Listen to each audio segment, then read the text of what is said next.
आदाब नाजरीन, बहुत इस्तकबाल है आपका। आप देख रहे हैं खास मुलाकात। मैं हूं आपके साथ अबू हुरैरा और आज खास मुलाकात में हमारे साथ बहुत अहम शख्सियत अख्तरुल ईमान साहब, जो कि बिहार MIM के सदर हैं और इसके अलावा साबिक रुकन असम्बली भी हैं, 3 बार रुकन असम्बली रहे हैं। सीमांचल जैसे पसमानदा इलाके से आते हैं और आपका अब ये एम है कि भाई इस इलाके के लिए कुछ करना है। वो खुद हमारे साथ मौजूद हैं। चलिए उन्हीं से हम बहुत से मसाइल और इश्यूज़ पर बात करेंगे। अख्तरुल ईमान साहब, न्यूज़ 18 उर्दू और ख़ास मुलाकात में आपका बहुत इस्तकबाल है। बहुत बहुत शुक्रिया। सबसे पहले अख्तरुल ईमान साहब, क्योंकि आप RJD में काफ़ी वक्त रहे, JDU में भी आपका जाना हुआ और उसके बाद अब MIM, सियासी सफ़र की अगर हम बात करें तो इस सियासी सफ़र को कैसे आप देखते हैं मुख्तसर में? देखिए, मैं उन सो कॉल्ड सेकुलर पार्टियों में रहा जो अपने आप को समाजवाद का नारा, समाजी बराबरी और समाजी इंसाफ की बात कहती रही है, उनके करीब भी होकर मैं देखा जी। और नीतीश कुमार जी BJP से हट गए तो मैं समझा शायद वो सेकुलरिज्म की तरफ फिर से लौट के आए होंगे। कुछ दिनों के लिए उनके साथ भी मेरा ताल्लुक़ रहा तो मैंने देखा कि फ़रेब और मक्कारी के इस जाल में सीमांचल को उनके हुकूक और उनके साथ इंसाफ देने में कोई भी पहल नहीं कर पा रहे हैं। और मैं सीमांचल के उस पसमानदा तरीन इलाके से ताल्लुक़ रखता हूँ जहाँ बहर एतबार हमाजहती पसमानदगी है।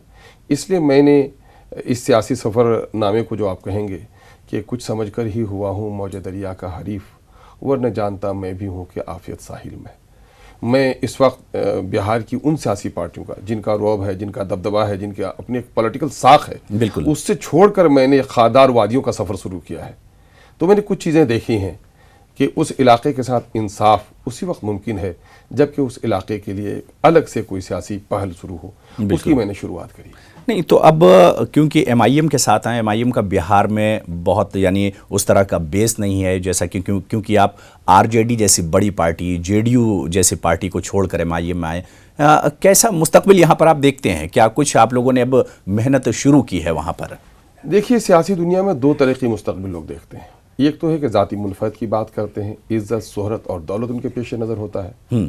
लेकिन बड़े खुशकिस्मत हैं वो लोग जो लोग इन चीज़ों से अलग हटकर अपने अंदर की सलाहियतों के ज़रिए से इंसानी खिदमत को अपना पेशखमा बनाते हैं।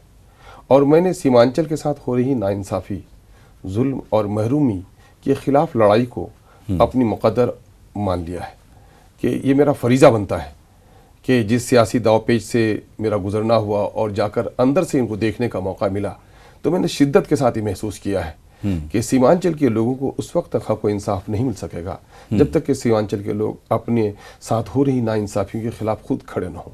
और मैंने उनको खड़ा करने की कोशिश की है, उनके साथ हो रही नाइंसाफ़ियों से उन्हें आगाह किया है।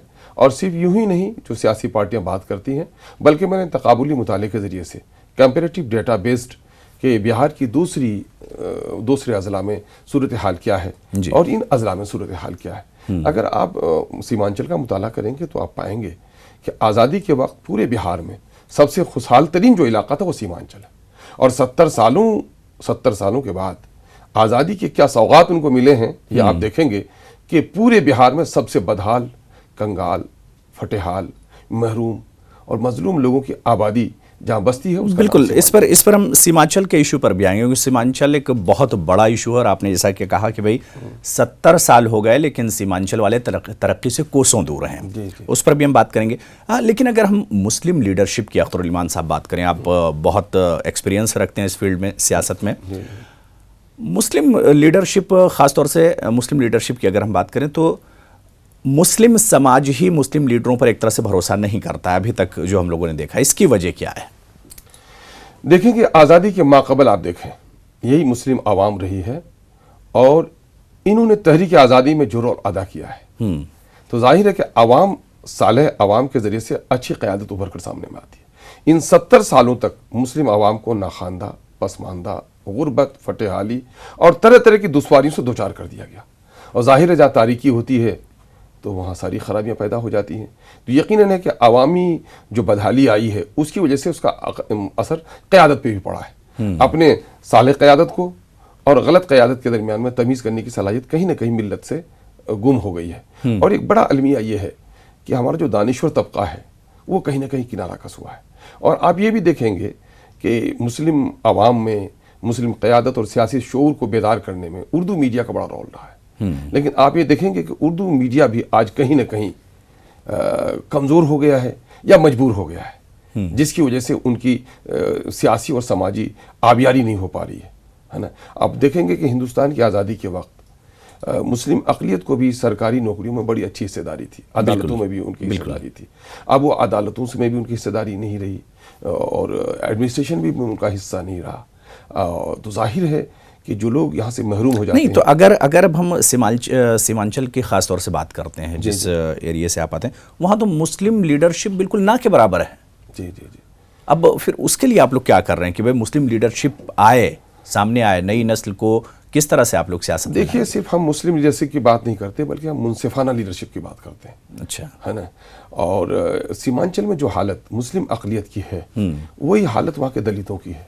वहाँ की जो पसमानदा बिरादरियाँ हैं उनकी भी हालत यही है। मुझे लगता है कि गेहूं के साथ घुन भी पिस जाता है और हमारी आबादी को निशाना करके उन बेचारों के साथ भी दिल्ली में बैठे हुए लोगों ने भी और पटने में लोगों बैठे ने भी बड़ी शरारत करी, बड़ी शरारत करी। नहीं तो उसमें कहीं ना कहीं आप भी जिम्मेदार हैं। यकीनन, आप 3 बार रुकने असेंबली रहे हैं। जी, आप भी उसमें जिम्मेदार हैं। यकीनन मैं अपनी जिम्मेदारी को कबूल करता हूँ और मैंने इन्हीं तमाम तर नाइंसाफियों को, इस जुल्म को और उस इलाके को नेगलेक्ट और नजरअंदाज करने के नतीजे में ही मैंने अपनी अलग साख कायम करने की कोशिश की है। आप इसे मेरा जुर्म समझें या ये समझें कि नई राह निकालने की कोशिश। मैंने ये समझा कि 70-71 सालों तक इन सियासी पार्टियों को, जिनको वोट देकर हम इक़्तिदार तक पहुंचाते रहे, इक़्तिदार की कुर्सियों पर तो बैठ गए, बल्कि हमारे एक मुअज़्ज़ज़ लीडर हैं, वो बड़ी अच्छी बात कहते हैं कि मुस्लिम अक़लियत का हाल बिहार की या मुल्क की सियासत में ऐसे ही है, जब बारात निकलती है तो बैंड बाजा वाला आगे होता है और जब दूल्हा ससुराल को पहुंच जाता है तो वो तो मंडप पे बैठ जाता है, फिर बैंड बाजा वालों को बैठने की भी जगह नहीं मिलती। इलेक्शन के ज़माने में देखेंगे कि मुस्लिम अक़लियत के बहुत सारे चेहरे आपको नुमाया नजर आएंगे, बड़े-बड़े लीडरों के बाजू में बैठते हुए नजर आएंगे। सीमांचल को सबने ठगा है। यकीनन सबने ठगा है। यकीनन आरजेडी हो, जेडीयू हो, बीजेपी, कांग्रेस, ठगाई, जुल्म भी किया, नाइंसाफी की। मैं आपको तमसीलन आपको 2-4 बातें कहूँ कि पटने से हम लगभग 500 किलोमीटर की दूरी पर है जी। पटने में 4 बड़े मेडिकल कॉलेज हैं, PMCH है, NMCH है, IJMS है, एम्स का ब्रांच आया वहीं हुआ। पटने के सराउंडिंग में देखें, आपको गया को देखें, छपड़ा को देखें, मुजफ्फरपुर को देखें, आरा को देखें, सभी जगह मेडिकल कॉलेजेज हैं। 100 किलोमीटर के अंदर दायरे में सभी जगह मेडिकल कॉलेजेज हैं, यूनिवर्सिटियां हैं, डेंटल कॉलेजेज हैं, इंजीनियरिंग कॉलेजेज हैं और हम 500 किलोमीटर की दूरी पर हैं। सीमांचल में सीमांचल में एक भी मेडिकल कॉलेज गवर्नमेंट का नहीं है, एक भी इंजीनियरिंग कॉलेज नहीं है, एक छोटी सी इंडस्ट्री भी नहीं लगेगी।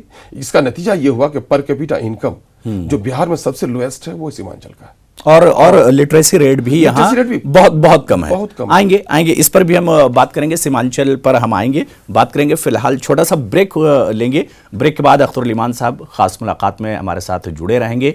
सीमांचल के बारे में हम बात करेंगे कि आखिर आज़ादी के 70 साल बाद भी ये इलाका हुकूमत की नज़रों से क्यों ओझल रहा। छोटे से ब्रेक के बाद।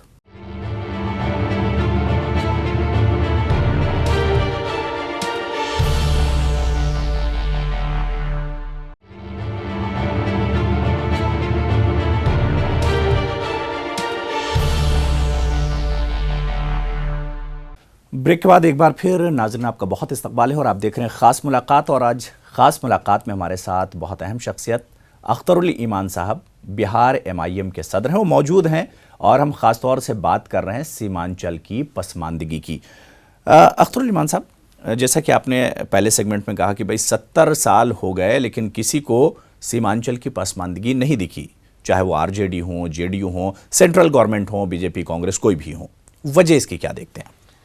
देखिए, दिखी नहीं ऐसी बात नहीं, देखकर लोगों ने नजरअंदाज किया। इलेक्शन के मौके से चर्चे तो जरूर इसने किए, लेकिन जब वो इख्तिदार पर आ गए तो मसाइल के हल के लिए कोई पेश रफ्त इनके तरफ से नहीं हो पाई। अच्छा। और नतीजा ये हुआ कि उसकी वजह से वो इलाका पसमानदा होकर रह गया।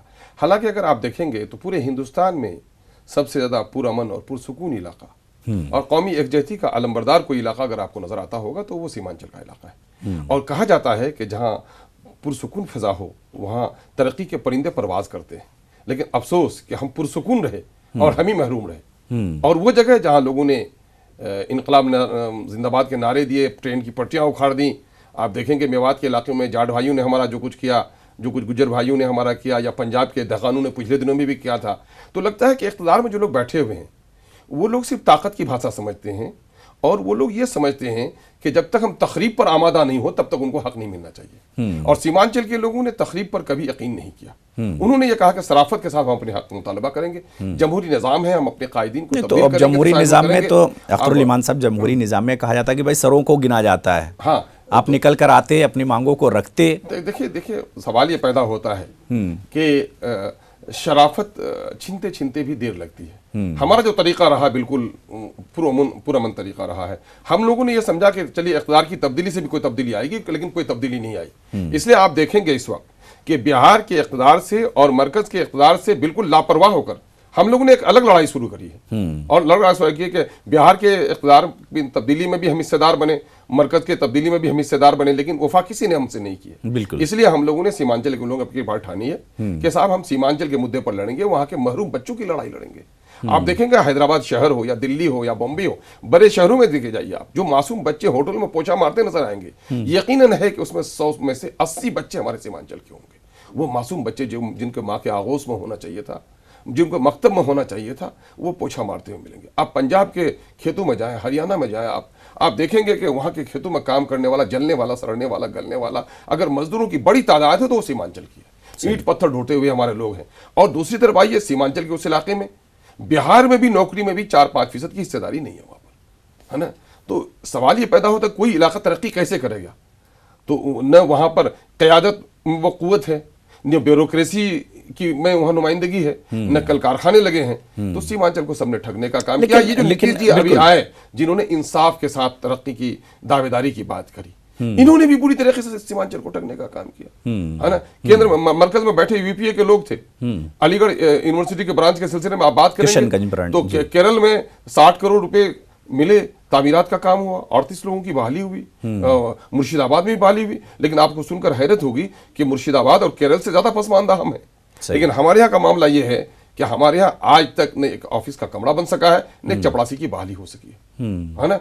पिछले दिनों से वहां पर एमबीए और बीएड की पढ़ाई हो रही थी, बीएड की पढ़ाई पर भी आपकी बात तलवार लटक गई है। तो हमारे साथ तो सभी लोग शरारत करते हैं, मरकज में बैठे हुए लोग भी। नीतीश कुमार जी ने जमीन देने में बड़ी देर की, और अभी हालिया दिनों में जो आप देखेंगे गुज़िश्ता साल बहुत ही सैलाब हुआ या पिछले 50 सालों में सैलाब की वो तबाही नहीं हुई थी, और सैलाब से लोगों की खेतियां तबाही हुई, जानी और माली हद दर्जा नुकसान हुआ, लेकिन हुकूमत ने भरपाई कुछ भी नहीं की। हुकूमत के अपने बनाए हुए जो पैमाने हैं, जो रिलीफ कोड इनका कहता है, उसको भी अमली तौर पर कहीं से नाफिज नहीं किया। और देखेंगे कि उससे एक साल पेशतर आप देखेंगे कि पटने के करीब में, पटने के सराउंडिंग में भी सैलाब आया, तो यहाँ जानवरों को चारा मिला रिलीफ कोड के मुताबिक, लेकिन सीमांचल के लोगों को, भूखे लोगों को, परेशान हाल लोगों की खैरियत पूछने वाला कोई नहीं हुआ। तो हमारे साथ मुसलसल नाइंसाफी हो रही है। हमारी जो क़यादत वहाँ की है, वो क़यादत कहीं ना कहीं से माजूर क़यादत है, जो उसके लिए बात नहीं कर पाती है। लेकिन पार्टी में थे, ठीक है अख्तरुल ईमान साहब, अब जो आपने कहा कि भाई लड़ेंगे हम इसके लिए, जी जी ठीक है, ये कहना आसान लड़ेंगे है, नहीं लड़ रहे हैं, लड़ेंगे नहीं लड़ रहे हैं, ये बहुत आसान है। लेकिन जो लड़ाई है ये तो इतनी आसान नहीं लगती। भाई आरजेडी आपके सामने होगी, जेडीयू आपके सामने होगी, कांग्रेस, बीजेपी जैसे दिग्गज आपके सामने होंगे। क्या कुछ प्लानिंग है आप लोगों की? नहीं, हमारी प्लानिंग ये है कि सीमांचल को जब तक दस्तूर के दफा 371 के मुताबिक जब तक खुसूसी दर्जा न दे दिया जाए, हम लोगों की जो लड़ाई है कि हमारे यहाँ के चुने गए तमाम तर अराकीन असम्बली और तमाम तर अराकीन पार्लियामेंट को भी अगर वजीर बना दिया जाए, तो मैं नहीं समझता हूँ कि हमारी खुशहाली होने वाली है। हमारे साथ जो बेमरवती हुई है, नाइंसाफी हुई है, उसके लिए ज़रूरी है कि सीमांचल डेवलपमेंट काउंसिल तश्कील दिया जाए। और जाहिर है कि दस्तूर हिंद में इसकी गुंजाइश है। हाँ, गुजरात के इलाके में, महाराष्ट्र के इलाके में, खुद आप हैदराबाद का, आप कर्नाटक का वो जोन देख, हैदराबाद जोन देख लीजिए, जिसमें बीदर का गुलबर्ग वगैरह आता है, उसको भी मिला हुआ है। हमारी पड़ोसी रियासत बंगाल में मिला हुआ है। बिल्कुल। तो आखिर ये है कि इंसाफ के साथ तरक्की की बात अगर जो लोग करते हैं, यकीनन मैं एक बात जुमला अक्सर कहता हूँ कि बहुत सारे लोग धरती माँ को, माता जी को बहुत ही आदर करने वाले लोग कुर्सी पर बैठे हुए हैं। तो मैं कहता हूँ कि माँ को अपने बच्चों से मोहब्बत होती है, सब बच्चों से मोहब्बत होती है, लेकिन माजूर बच्चे से ज़्यादा मोहब्बत होती है। और जब माजूर बच्चे से मोहब्बत उनका भाई नहीं करता है और उनको धक्के मारता है, तो सिर्फ भाई को चोट नहीं लगती है, बल्कि माँ की रूह को चोट पहुँचती है। मैं तो कहता हूँ कि इस वक्त जो लोग बैठे हुए हैं दिल्ली में, उनको भी समझना चाहिए कि अगर भारत का विकास आप करना चाहते हैं, तो क्या सीमांचल की तरक्की के बगैर तरक्की हो जाएगी? नीतीश कुमार जी कह रहे हैं कि साहब हम इंसाफ के साथ तरक्की कर रहे हैं, तो हम लोग तो कहते हैं कि नीतीश कुमार जी, आपका आबाई ताल्लुक नालंदा से, और इस वक्त नालंदा में जितनी स्कीम आपने चलाई है, तो ऐसा लगता है कि नालंदा बिहार में नहीं है, बल्कि बिहार नालंदा में हो गया है। और सीमांचल बिल्कुल लगता है कि बिल्कुल एक कटा हुआ एक माजूर अंग हो जिसको बिल्कुल वो काट के अलग कर दिया अब लेकिन आपकी बातों से लेकिन अब एक सवाल मेरे जहन में उठ रहा है कि भाई क्योंकि आप 3 बार खुद असेंबली में रहे हैं, रिप्रेजेंटेटिव रहे हैं आरजेडी के, मतलब कि आप लोग की क्या कोई आवाज नहीं सुनी जाती थी? भाई आप लोग क्या रहते हुए सीमांचल में काम नहीं हुआ? और आरजेडी के टाइम पे जब लालू प्रसाद यादव को वक्त था, अभी देखिए हमारी बात क्या नहीं सुनी जाती है उसमें आप देख लेंगे। अभी पिछले दिनों में 3 तलाक का मसला आया था और हिंदुस्तान के पार्लियामेंट में चंद ऐसे लोग थे जिनका दीनी शऊर पुख्ता था, जिनकी हैसियत दीनी भी थी सियासी के साथ साथ, और कांग्रेस ने उस दीनी शख्सियत को भी बोलने की इजाजत नहीं दी। और उस साहब ने भी कहा है कि कांग्रेस ने हमें कह दिया कि चूंकि औरतों के हुकूक से ताल्लुक है। मुझे बड़ा अफसोस हुआ नहीं तो उनको जब वोट दिया था तो खवातीन ने भी आपको वोट दिया था। पार्लियामेंट में औरत और मर्द का मसला हो जाता है। पार्लियामेंट में भेजने में तो आपका सबसे बड़ा हाथ है। यकीनन सवाल ये पैदा होता है कि ऐसी ताकतें जो ताकतें मुनाफरत फैलाती हैं, उन ताकतों को रोकने के लिए एक बार यकीन किया गया था, लेकिन अफसोस कि लोगों के यकीन को बड़ी चोट लगी है और एतमाद को बड़ा नुकसान पहुंचा है।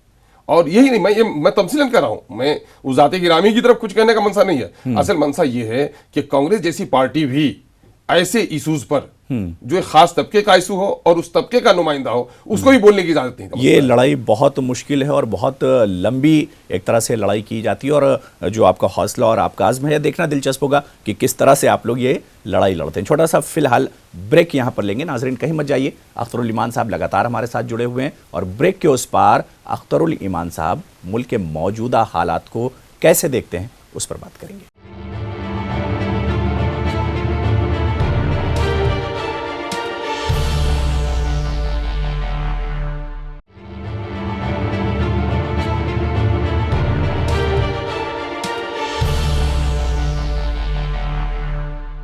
ब्रेक के बाद एक बार फिर नाज़रीन आपका बहुत इस्तकबाल करते हैं और आप देख रहे हैं ख़ास मुलाकात। आज ख़ास मुलाकात में हमारे साथ बहुत ख़ास शख्सियत अख्तरुल ईमान साहब मौजूद हैं। उन्हीं से हम बात कर रहे हैं और ख़ास तौर से MIM का क्या कुछ किरदार होगा आने वाले इंतखाबात में, सीमांचल की पसमानदगी को लोग कैसे दूर करेंगे जिसको लोग दावे करते रहें, और जो दिग्गज पार्टियां हैं RJD, JDU, BJP, कांग्रेस, उनसे किस तरह से निपटा जाएगा। इन्हीं तमाम इशूज़ पर हम बात कर रहे हैं। अख्तरुल ईमान साहब, JDU, RJD सबको छोड़ने के बाद आपने MIM का दामन थामा है। किस तरह से, अगर यहाँ की लीडरशिप की हम बात करें, किस तरह से आप देखते हैं? और मेरे ख्याल से असदुद्दीन अवैसी के बाद आप पहला ऐसा नाम है जो लोकसभा चुनाव के लिए जिसका एक तरह से मोहर लगा दी है असदुद्दीन अवैसी ने। नहीं, देखिए जिन पार्टियों का आपने नाम लिया उनके साथ मेरे ताल्लुकात रहे और राजद के साथ एक लंबा सफ़र मैंने किया जी, और एक बहुत ही लम्हे भर का सफ़र नीतीश जी के साथ भी हमारा हुआ। लेकिन जब मैंने देखा कि बीजेपी के नज़रियात से ये बिल्कुल हम आहंग हैं तो फिर मैं किनारा कसी अख्तियार कर ली। और जहाँ तक आप कहेंगे जनाब असदुद्दीन ओवैसी साहब की बात, तो मैं समझता हूँ कि मैंने बगौर देखा कि पूरे हिंदुस्तान में मजलूमों की, महरूमों की तवाना आवाज़ के तौर पर हिंदुस्तान की पार्लियामेंट में भी और हिंदुस्तान के पार्लियामेंट से बाहर भी एक ज़ात और एक पार्टी का कायद ऐसा है जो इस वक्त इंसाफ की तलब में सबसे ज़्यादा आगे रहता है और वकालत भी करता है। और मैंने समझा कि अगर MIM सीमांचल के इलाके में आती है और हमको कौमी सतह पर इस तरह के कायद मिलते हैं तो यकीनन है कि उस इलाके से के साथ इंसाफ होगा और हमारी पुरजोर वकालत होगी। इंसाफ किस माने में होगा भाई? देखिए, अब MIM के तहत आप जा रहे हैं, वहाँ पे मरकजी हुकूमत कुछ नहीं कर पाई, RJD, JDU जैसी पार्टियां कुछ नहीं कर पाई, आप लोग कैसे करेंगे? कैसे इंसाफ करेंगे? कर नहीं पाई, उसने करना नहीं चाहा। अच्छा, उसने करना नहीं चाहा, कर तो सकते ही थे। बिहार के दूसरे हिस्सों को किया उसने। आजादी के वक्त मैं खुशहाल था, मुझको बदहाल बना दिया गया, और जो लोग बदहाल थे वो खुशहाली की तरफ चले गए। तो उनको बिहार के दूसरे खित्तों में जहां 60,000 70,000 पर कैपिटा इनकम है, सीमांचल के लोगों का भी आज 7-8 हजार से ज्यादा पर कैपिटा इनकम नहीं है। सबसे ज्यादा बच्चे नाखानदा इनके हैं, बीमार इनके हैं, प्लान हिजरत कर रहे हैं, ये पूरी बस्ती उनकी उजड़ रही है। ये तो हमारे साथ जुल्म हुआ है। हम इसी के खिलाफ एक तहरीक चला रहे हैं, तो जाहिर है कि इस मजबूत क़यादत से हमको सहारा भी मिलेगा। और इस क़यादत में खूबी ये है कि इक़्तिदार के भूखे लोग नहीं हैं, बल्कि आवाम को बेदार करने वाले लोग हैं। जुल्म और नाइंसाफी के खिलाफ एक आवाज बनकर उभरे हैं जनाब असदुद्दीन ओवैसी साहब। तो यकीनन है कि हम उस इलाके में मजलूमों की तवाना आवाज जब तक नहीं होगी, मजलूमों की आवाज में तवाना ही नहीं आएगी, जालिमों से हम अपना हिस्सा नहीं ले सकेंगे। उसी सिलसिले में एक पेशरफ्त हमारी हो रही है। ठीक है, लेकिन अब अवाम का भरोसा कैसे आप लोग जीतेंगे भाई? 2014 में तो हमने देखा कि भाई आपको बिल्कुल साइडलाइन कर दिया वहां के अवाम ने, बिहार के अवाम ने MIM को। नहीं, साइडलाइन नहीं किया। अगर आप देखेंगे बगौर तो उस वक्त एक बड़ा मोदी जी की एक लहर थी पूरे मुल्क में, और उस वक्त वो हुआ कि वहां पर लोगों ने गठबंधन किया। तो मोदी जी की लहर को रोकने में महागठबंधन को लोगों ने एतमाद की नजरों से देखा, और गठबंधन का की हांडी चौराहे पे फूटी है, अभी आपने देखा ही है। तो इससे तो लोगों को हो गया कि जिस गठबंधन की तरफ हमको बुला रहे थे लोग, इस गठबंधन में मेरे मसले का हल नहीं है। मेरे मसले का हकीकत हल यही है कि मेरे दर्द से जो आशना होगा वही मेरी क़यादत करेगा, है ना। और यकीनन है कि हमने वहां के दर्द को तकसीम किया है, वहां के मसाइल को उठाया है। तो किस तरह से आपने वहां के मसाइल उठाए? मसाइल देखिए, सवाल ये पैदा होता है कि हमने धरना के जरिए से, अपने जलसों के जरिए से, सैलाब के ज़माने में सैलाब की तबाही से जो उनके हुकूक मिलने वाले थे उस हुकूक के ताल्लुक से, उसके साथ जो सूबाई सतह पर जो नाइंसाफ़ियाँ हुई हैं, स्कूल के ताल्लुक से, कॉलेज के ताल्लुक से, हॉस्पिटल के ताल्लुक से, रोज़गार के ताल्लुक से, इन तमाम तर चीज़ों से मैंने उनको बाखबर किया है। और नतीजा ये होता है कि वो बाखबर हो गए हैं। तो यकीनन है कि अपनी राह अब ले रहे हैं, और जाहिर है कि आप देखेंगे कि उस वक्त भी आप देखेंगे कि हमारे साथ काफ़ी लोगों की बड़ी तादाद खड़ी थी, और आज तो अल्हम्दुलिल्लाह एक तूफान सा है। लोग समझने लगे हैं कि मेरे मसले का हल यही है। लोगों के सामने में कई नज़ीरें भी हैं। वो ये है कि हिंदुस्तान में दो तरह की सियासत रही है। एक सियासत वो रही है जो इन्हीं मेन स्ट्रीम की पार्टियों के साथ मिलकर लोगों ने की, और एक सियासत अलग रही है कि छोटे छोटे खित्ते में छोटे छोटे तबकों ने अपने अलग सियासत की। आप देखेंगे कि बिहार में यादवों की आबादी पहले भी थी, लेकिन जब तक ये कांग्रेस के साथ रहे यादव भाइयों की हालत अच्छी नहीं थी, ये बहुत पिछड़े थे। लेकिन लालू जी की क़यादत आई तो यादवों ने समझा कि मेरी पार्टी है, तो इंपावर हुए। यूपी में देखेंगे बहन मायावती को कि दलितों की आबादी वहां भी पहले थी, लेकिन दलितों का इस्तेसाल हो रहा था। लेकिन जब उनकी पार्टी आई और मायावती उसकी लीडर बनी तो दलितों का एम्पावरमेंट हुआ। आप देखेंगे कि पूरे हिंदुस्तान में मौलाना आजाद की नसीहत के मुताबिक मुस्लिम अक़लियत के लोगों ने इन्हीं सो कॉल्ड सेकुलर पार्टियों का साथ दिया। लेकिन केरल के लोगों ने कहा कि नहीं साहब, मेरी अलग पार्टी होगी, और नतीजा हुआ कि केरल के लोगों की हालत अच्छी हुई। तो आप खुद हैदराबाद में आप देख लें कि मजलिस ने अपने आप को खड़ी की यहाँ पर, और नतीजा ये हुआ कि दूसरी जगह से मिल्लत की हालत अच्छी है। यहाँ पर इन्होंने अच्छी क़यादत दी है। देखिए, बरगद के नीचे कोई पौधा पिनअप नहीं पाता है, और बरगद से नीचे बाहर जब जाता है तो पौधा तो आप लोगों का सदर बन जाता है। आप लोगों का फोकस किस पे होगा? क्या सिर्फ माइनॉरिटीज, मुस्लिम वोट बैंक, यही फोकस होगा? मैंने पहले ही कहा जनाब आपको, मैं मुस्लिम सियासत नहीं बल्कि मुनसिफाना सियासत कर रहा हूँ। और मुनसिफाना सियासत का मतलब यह है कि सीमांचल एक कश्ती की मानिंद है, और सीमांचल में सभी लोग सवार हैं, है ना। उसमें जात धर्म का मामला कहाँ आया? सीमांचल की पूरी आबादी, चाहे उनका अकीदा इस्लाम हो, चाहे उनका अकीदा बुद्धिज्म हो, चाहे वो पिछड़े हो, चाहे दलित हो, चाहे सनातन को हो, सबकी हालत खराब है। हम सबकी लड़ाई लड़ रहे हैं, हम मुनसिफाना लड़ाई लड़ रहे हैं, हम इंसाफ की लड़ाई लड़ रहे हैं, सीमांचल के हकूक़ की लड़ाई लड़ रहे हैं, बिहार को एक मुस्तहकम बिहार और मुल्क को एक मुस्तहकम मुल्क बनाने की कोशिश कर रहे हैं कि कोई खित्ता अगर कमजोर रह जाएगा तो न मुल्क न सूबा बेहतर बन सकता है। यह हमारी कोशिश है। हमारी कोशिश किसी जात और बिरादरी के लिए नहीं है, बल्कि सीमांचल के तमाम तो पूरी मजलूम आबादी। ठीक है, मेरा आपसे एक आखिरी सवाल कि भाई पूरे मुल्क की सियासत मौजूदा में आप किस तरह से देखते हैं, और इस वक्त बिहार की जो सियासी सूरत हाल है उसे कैसे देखते हैं? और वहां पर एक चीज और जोड़ दूं, आप लोग वहां पर अपने आप को किस तरह से पाते हैं? देखिए साहब, पूरे मुल्क की सियासत पर जब मैं नजर दौड़ाता हूं तो मुझे बड़ा सदमा होता है कि गांधी ने, मौलाना आज़ाद ने, नेहरू ने, और हमारे जो माजी के जो हमारे लीडर रहे जिन्होंने तन मन धन की कुर्बानी देकर इस मुल्क को आज़ाद किया, और अफसोस ये है कि उन्होंने मुल्क की आज़ादी की खातिर अपने आप को कुर्बान कर दिया, उन लोगों ने, शुहदा ने हमारे। लेकिन आज ये है कि मुल्क की क़यादत पर ऐसे लोग बैठ गए हैं जो अपनी ज़ात और अपने मफाद की खातिर मुल्क और आवाम के मफाद को कुर्बान करने वाले लोग हो गए, है ना। सियासत से दयानतदारी चली गई है, सियासत से जज्बे खिदमत जा चुका है, सियासी जो कदरें थी हमारी वो पामाल होकर रह गई हैं। कहीं मजहबी जुनून की बात कही जाती है, और कहीं लोग बदनुमानी को हवा दे रहे हैं, झूठी खबरों को फैला रहे हैं, मजहबी मुनाफरत करके अपनी रोटियां सेक रहे हैं। मैं इन चीज़ों को बड़ी तस्वीर की नज़रों से देखता हूँ। बल्कि मैं ये कहता हूँ कि बाहर के दुश्मन ममालिक भी हमको इतना नुकसान नहीं पहुँचा सकते जितना हमारी अखलाकी इस सियासी अखलाकियात की पामाली ने हमको इस जगह पर पहुँचा दिया है। इसलिए इस वक्त ज़रूरत इस बात की है कि दानिश्वर तबका उठे और संजीदा तबका उठे, और कभी वज़ीर आज़म थे नेहरू जी और डगमगा रहे थे उतरते हुए, तो दिनकर जी ने उनका बाजू पकड़ लिया था और उस वक्त कहा था उन्होंने कि साहब कि जब सियासत डोलने लगे तो दानिश्वरों को उसका बाजू संभालना चाहिए। कुल मिलाकर अख्तर ईमान साहब, सीमांचल की राह हो या बिहार की राह हो, आप लोगों के लिए, MIM के लिए, आप लोगों के लिए मुश्किल तो ज़रूर कही जा सकती है, लेकिन नामुमकिन नहीं है। बहुत बहुत शुक्रिया, बहुत बहुत शुक्रिया अख्तर ईमान साहब हमारे साथ जुड़ने के लिए, खास मुलाकात बातचीत करने के लिए। तो नाजरीन, खास मुलाकात में आज फिलहाल इतना ही। मुझे और मेरी पूरी टीम को इजाज़त दीजिए और देखते रहिए News 18 उर्दू।